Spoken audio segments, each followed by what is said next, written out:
Whenever we think of a prince's life, luxury and richness comes to mind. There was a great young man who proved it wrong. Despite having the richest family and a modest lifestyle, he chose to be a down-to-earth person. From serving in law enforcement to the welfare of wildlife, he did everything to serve his people. He was none other than Prince Abdul Jalil. As everything has its end, likewise this young and brave prince left this world at such a young age of 25. The question is, what was the reason for his death? Was it a natural death, or is there a dark truth behind it? How did his death impact the people of Malaysia? Let's have a deep dive to know the reasons, so stay tuned. Tunku Abdul Jalil was born on 5th July 1990 at Istana Besar, Johor Bahru. He came from a prestigious lineage, being part of both the Johor royal family on his father's side and the Perak royal family on his mother's side. Tunku Abdul Jalil began his early education at Sekolah Sri Utama in Johor Bahru before continuing at Yayasan Pelajaran Johor, Zaikarim Johor Bahru International School. After completing his early education, he moved to the United Kingdom to get his higher education. He earned a degree in zoological and conservation studies from the Zoological Society of London. He started taking an interest in animals and their welfare. After returning from London, Tunku Abdul Jalil dedicated his time to wildlife conservation, volunteering at the Sepilok Orangutan Rehabilitation Centre in Sandakan, Sabah. His passion for animals also led him to volunteer at the Singapore Zoological Gardens Reptile and Veterinarian Department for a year and spend nearly 2 years at London Zoo.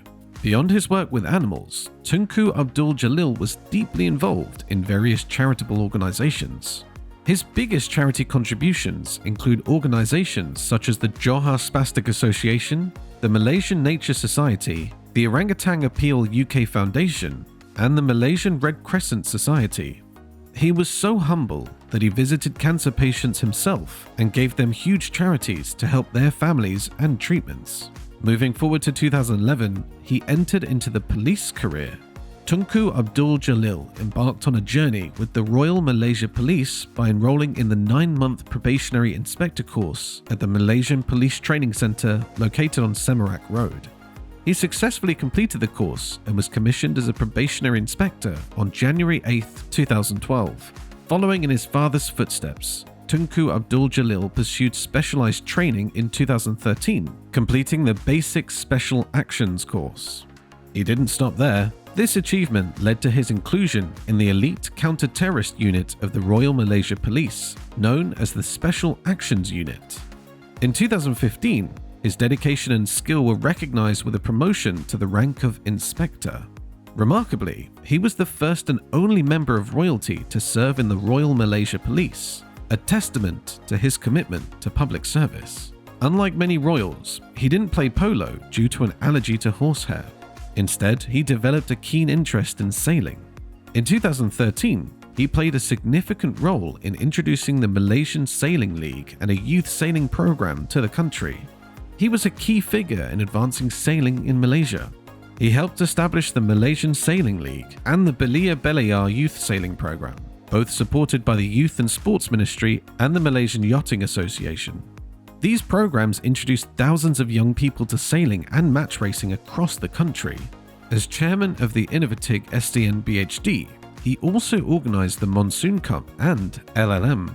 In 2014, he received the International Sailing Federation's President Development Award for his contributions to the sport.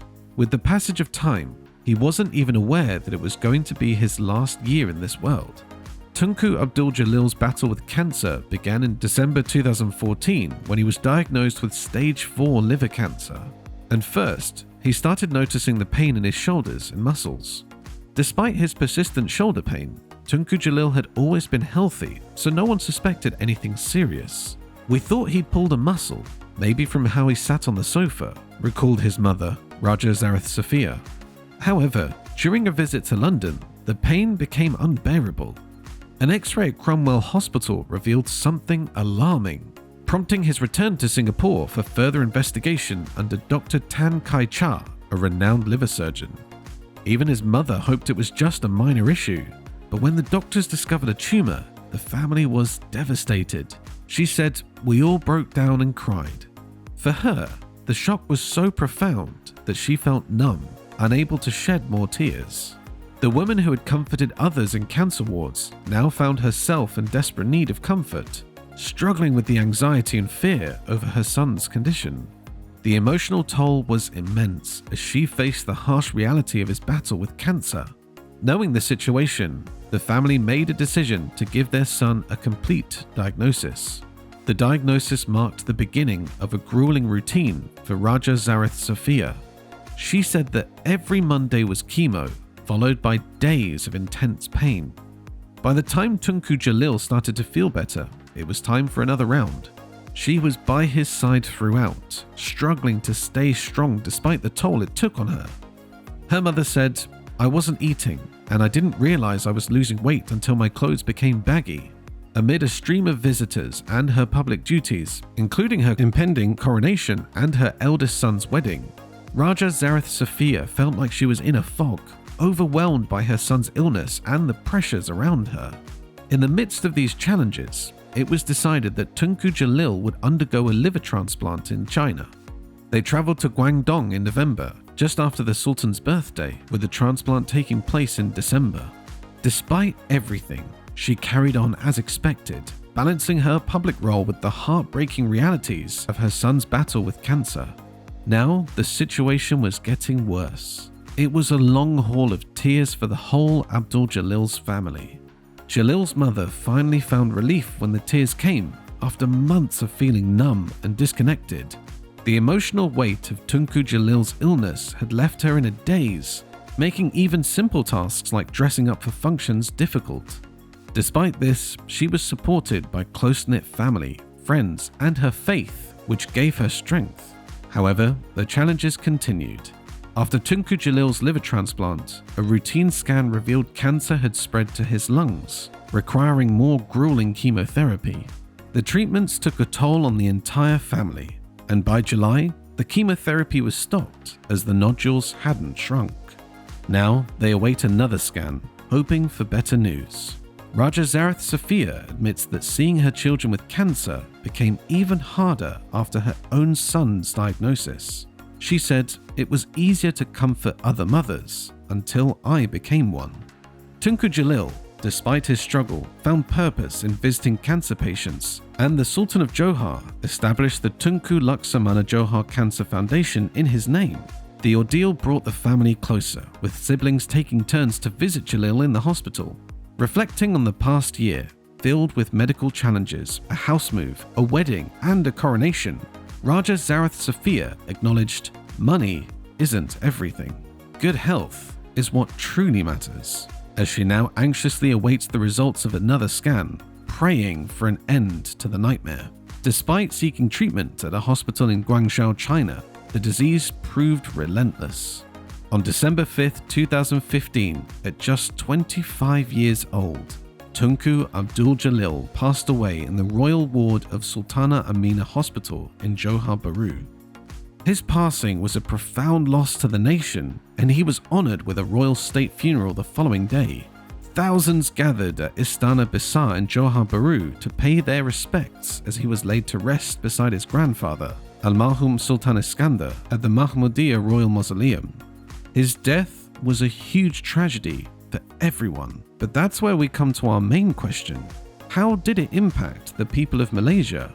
The Sultan of Johor, Sultan Ibrahim Iskandar, has earned widespread admiration for his humble roots and deep commitment to his people. His genuine compassion and dedication have touched the hearts of Malaysians, making them proud to have such a remarkable leader.